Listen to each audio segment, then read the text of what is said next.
Greetings and welcome to the channel. My name is Dr. Narcissistic, transformational coach here at Inner Mileage, where we help folks optimize and heal themselves so they're resonant to their heaven right here on earth, right here.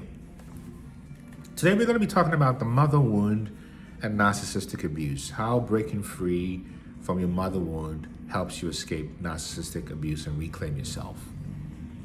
So think about this. The mother is the person that's supposed to nurture and protect us, the one who should love us unconditionally. But in some cases, this is the person who wounds us the most. And what if this wound becomes the foundation for why we later find ourselves with narcissists? This is the mother wound, a deep psychological, emotional, and spiritual imprint left by either an absent, controlling, narcissistic, or neglectful mother. It shapes how we see ourselves, how we attach to others, and most dangerously, why we become prime targets for narcissistic relationships later in life.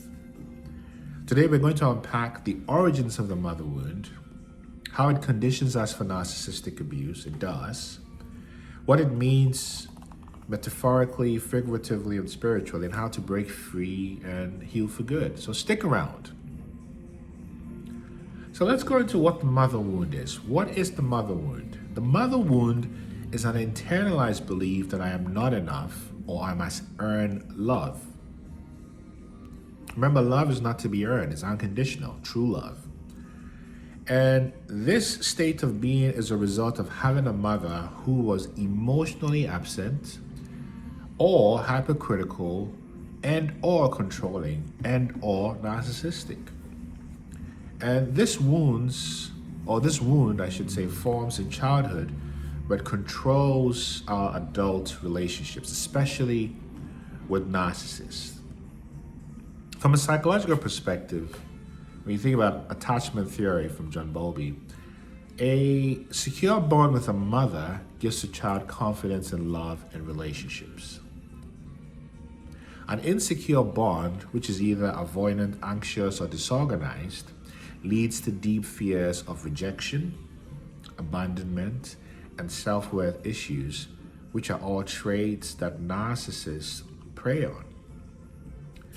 When we come to Carl Jung's perspective, a distorted mother-child relationship affects the way we relate to feminine energy. And men with a wounded anima, often chase unavailable women or tolerate toxic relationships. I've been there. Women with a wounded anima or mother wound struggle with self-worth, leading to self-sacrificial tendencies in relationships. Then when you look at this from an intergenerational perspective, I often like to borrow from the work of the great Canadian psychotherapist, Dr. Gabor Mate, right? The Myth of Normal, who says unhealed trauma from narcissistic, emotionally immature, or abusive mothers repeats across generations. And the child of a narcissistic mother often grows up to be a magnet for narcissistic partners. This is how it works. So how does a mother wound or this anima set us up for narcissistic abuse? Let's go into it. Firstly, it starts with emotional neglect and validation seeking. A child who never felt truly seen or heard grows into an adult who craves validation because you didn't get it in a healthy way. And especially you didn't get it because your parents, or your mother in this case, didn't get it from her mother or her parents. Therefore, narcissists can sense this and mirror love-bombing behaviors which create an illusion of connection. It happened to me. Another dynamic is the dynamic of guilt and people pleasing. What I'm trying to say here is narcissistic mothers teach their children that their needs don't matter. And as adults, they become overgivers, attracting takers. Narcissists, for example, as the prime, thrive on this dynamic. Then there's the fear of abandonment and trauma bonding. A child raised by an emotionally inconsistent mother learns to associate love with instability. This makes them vulnerable to the narcissist's cycle of love bombing, devaluation, and intermittent reinforcement. Then you think about toxic conditioning, that love must be earned. If a mother's love was conditional, a child grows up believing they must perform for love. And narcissists exploit this belief, making their victims constantly prove their worth. So, what are the types of mother wounds that lead to narcissistic abuse? Well, it's a narcissistic mother, for example. She needs constant admiration from her children. She creates a golden child or scapegoat dynamic, where the golden child is the one who can do no wrong, and the scapegoat is the one who's blamed for everything. This narcissistic mother also instills fear, guilt, and a sense of never being enough. And the outcome is the child or children of these narcissists, because they begin to mistake conditional love for real love, and therefore become that way. Another type is the emotionally absent mother. This is a mother who's cold, detached, and dismissive because she avoids emotional connection. And this makes the child feel invisible and undeserving of attention, leading to a child that becomes starved for attention, which makes them prey for narcissists who offer intense but toxic love bombing. And then the final archetype here I'll talk about is the overbearing or controlling mother. This is the kind of mother who dominates the child's life and choices and uses guilt and obligation to maintain control, which stifles independence, making the child fear their own choices.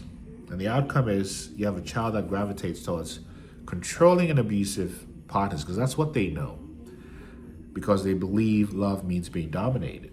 Do you see? So how do you heal the mother wound and escape narcissistic abuse? How do you do this? What's the rhyme or reason to being able to successfully do this? It all starts with awareness that you do have a mother wound, and you did have either a narcissistic, emotionally unavailable, or dominating mother.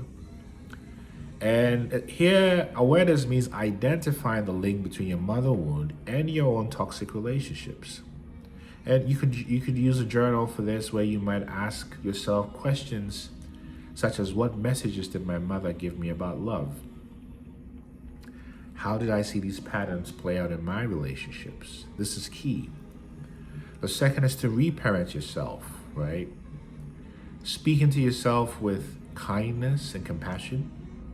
It helps you rewrite the negative script from childhood that said you were not enough and you needed to qualify for love, right? So reparenting yourself, and here is inner child work, which is to connect with the various versions of your inner child to reparent them.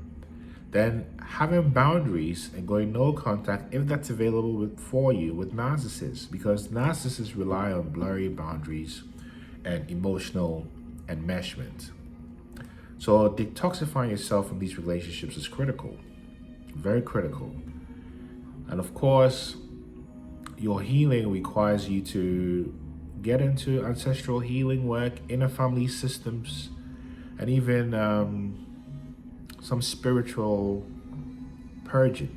Working with archetypes like Kuan Yin or Mother Mary can restore these lost goddess energy, right? Internal family systems, writing a letter to your younger self, knowing the archetypes you play can help you.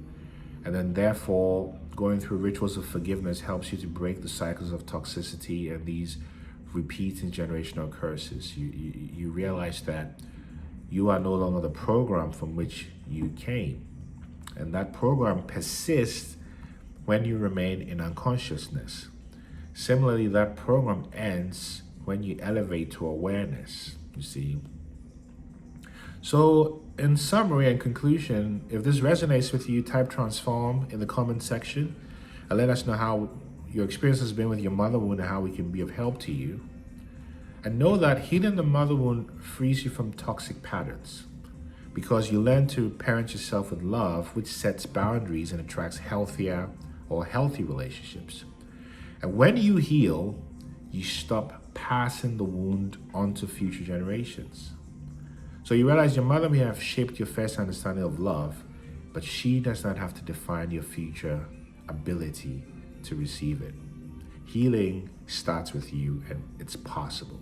If this resonated, don't forget to hit the notification bell, Like, share, subscribe to the channel. And remember, there's no one like you, which is why you're here and ascending. Peace, and see you next time.